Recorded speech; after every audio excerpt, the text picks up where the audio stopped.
देखिए, राज ठाकरे अपने पहचान के लिए संघर्ष करते हैं। भाषा जोड़ने का काम करती है, तोड़ने का काम नहीं करती। राज ठाकरे को बताना चाहता हूँ कि महाराष्ट्र का और उत्तर प्रदेश का या उत्तर भारतीयों का जो संबंध है वो आपके इस हरकत से टूटने वाला नहीं है। आपको पढ़ना चाहिए, आप शायद पढ़ते लिखते नहीं। छत्रपति शिवाजी महाराज को जब औरंगजेब ने बंदी बनाया था तो उनको कैद से छुड़ाने का काम आगरा के हमारे व्यापारियों ने किया था, यानी कि घड़ा बनाने वालों ने किया था। तो इस अवसर पर मैं यही कहना चाहता हूँ राज ठाकरे साहब से कि थोड़ा पढ़ा करो। आज जिस बात को तुम गर्व करते हो उस गर्व के इतिहास में उत्तर भारतीयों का पसीना लगा है। और आज आप बहुत हल्की राजनीति कर रहे हो, हल्की राजनीति, छिछोरापन जिसको कहते हैं, बहुत हल्की राजनीति। मैंने यही कहा था जब इनका अयोध्या आने का प्रोग्राम था कि भाई आओ अयोध्या, क्योंकि कहीं ना कहीं देखा जाएगा तो आप भी अयोध्या से जुड़े होंगे, राम से जुड़े हैं। लेकिन जो पिटाई करने का कार्यक्रम तुम्हारा समय समय पर चलता है उसके लिए खेद व्यक्त करो। और मैंने कहा था मैं नहीं घुसने दूंगा, आप नहीं आए, कोई बात नहीं, लेकिन फिर आकर के जो है फिर अपना रंग इन्होंने 2025 के अंत में दिखाया। और मैं उनको कहता हूं कि उनको सद्बुद्धि आवे। उत्तर भारतीयों में बड़ा रोष है और अगर कोई भला आदमी आह्वान कर दे तो राज ठाकरे साहब आप जेल नहीं पहुंचे। उत्तर भारत के नौजवान इतने आक्रोश में कि अगर किसी ने आह्वान कर दिया कि चलो आओ चले राज ठाकरे से भेंट करें तो जेल नहीं पहुंचे। इसलिए मैं बड़ी जिम्मेदारी के साथ बयान देता हूं कि राजनीति करो, लेकिन भाषा को, पंथ को, जात को, मजहब को आधार बना करके राजनीति करो। तो इस समय जो कुछ संत हमको दिखाई पड़ते हैं जैसे प्रेमानंद जी, जैसे रितेश्वर महाराज, विद्यासागर जी, तो अपने राजन जी, कई संत ऐसे हैं जो बोलते हैं तो हमें जो हम अपना समय इधर उधर बर्बाद करते हैं क्यों ना उनकी बात सुने, सुनना चाहिए। नहीं नहीं नहीं, देखिए बागेश्वर बाबा का अपना एक है, अपना हिसाब किताब है, लेकिन उनका जरा नौजवान है, अभी जरा अभी कंट्रोल में कम। प्रेमानंद जी है, सब शांत हो चुके हैं। वो देखिए वो किसी के संज्ञान में नहीं।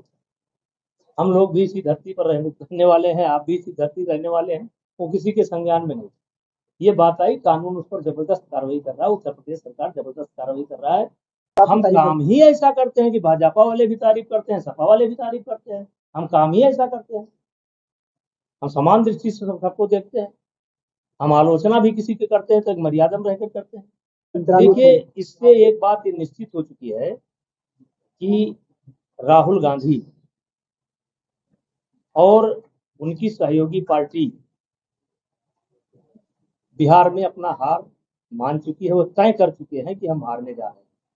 इसीलिए पहले से ही डैमेज कंट्रोल में लग गए, पहले से रास्ता ढूंढ रहे हैं कि हम जब चुनाव हारें तो ये बतावें कि मैंने पहले बता दिया था, मतदाता सूची में गड़बड़ी की गई।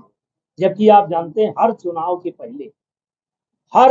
पहले विधानसभा हो या लोकसभा हो, मतदाता सूची का एक बार पुनरावलोकन होता है, मरे गिरे के नाम काटे जाते हैं। और ये कोई नई बात नहीं है।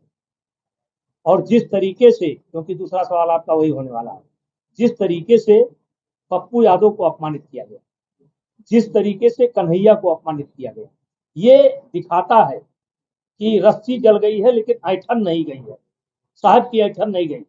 साहब, बड़े साहब अपने आप को हिंदुस्तान का राजा समझते हैं, भले मोदी प्रधानमंत्री हो गए लेकिन अभी ऐठन नहीं गई है। और यही हाल लालू जी के बेटे का है, उनको भी ऐठन नहीं गई है, क्योंकि वो भी राजकुमार है, बिहार के राजकुमार हैं।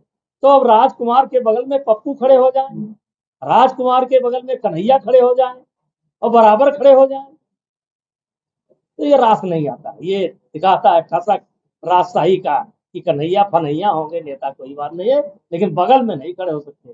पीछे पीछे चलो। आप हरियाणा गए थे चरखी दादरी में। हाँ, बहुत लोगों ने विरोध किया, फिर भी वहाँ काफी समर्थन मिला आपको लोगों का। देखिए, हरियाणा में जिस प्रकार मेरा स्वागत हुआ है मैं भूल नहीं सकता। और मैं पहले दिन से कहता हूं कि मेरा किसी समाज से विरोध नहीं है। एक फैमिली, एक परिवार से मेरा, उन्होंने मेरे खिलाफ षड्यंत्र किया, कांग्रेस ने किया, और वो समाप्त हो गया। हरियाणा में कोई विरोध नहीं है। कुछ मीडिया वाले, कुछ लोगों ने कहा कि नहीं आने देंगे। अरे हमने कहा भाई चलो देखते हैं, नहीं आने देंगे कि नहीं आने देंगे। मैं अपनी सुरक्षा का कोई इंतजाम नहीं किया। हम अकेले गए थे, एक तरीके से पायलट था और दो लोग जो थे, एक करण का पीए था और दो लोग जो हरियाणा के थे। हमने कहा कोई सुरक्षा लेकर नहीं जाएंगे। कुछ हमारे लोगों ने कहा भी कि ऐसे नहीं जाना चाहिए, कम से कम 1500 गाड़ियां साथ में होना चाहिए। लोगों ने सलाह भी दिया। हमने कहा ज्यादा सलाह दोगे तो मैं एक गाड़ी पर चुपचाप बैठूंगा, 2 सिक्योरिटी लूंगा, एक राइफल रखूंगा बगल में और मैं चला जाऊंगा। इसलिए मुझे सलाह ना दो, हमारी सुरक्षा वहीं के लोग करेंगे। और वहीं के लोगों ने सुरक्षा नहीं किया, पूरा मान सम्मान बढ़ाया। मैं उठ करके पब्लिक के बीच में गया और अभूतपूर्व स्वागत हुआ है।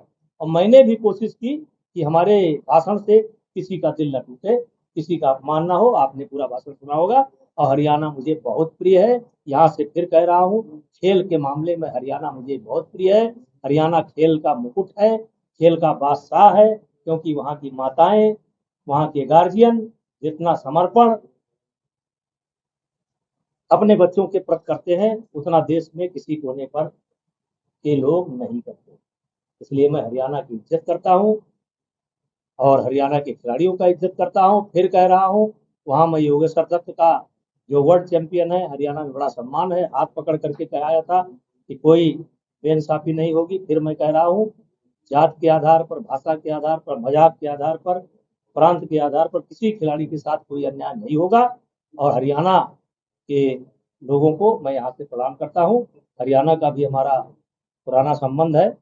और हाँ जी, अभी आपने मन से कहा कि कथा के बारे में कहा, हाँ उसके बारे में जी, जनवरी महीने को धर्मांतरण जैसा काम करता है और बड़े पैमाने पर जिस तरह से कार्रवाई हो रही है, उसको लेकर कैसे देखें? अब देखिए, वो किसी के संज्ञान में नहीं।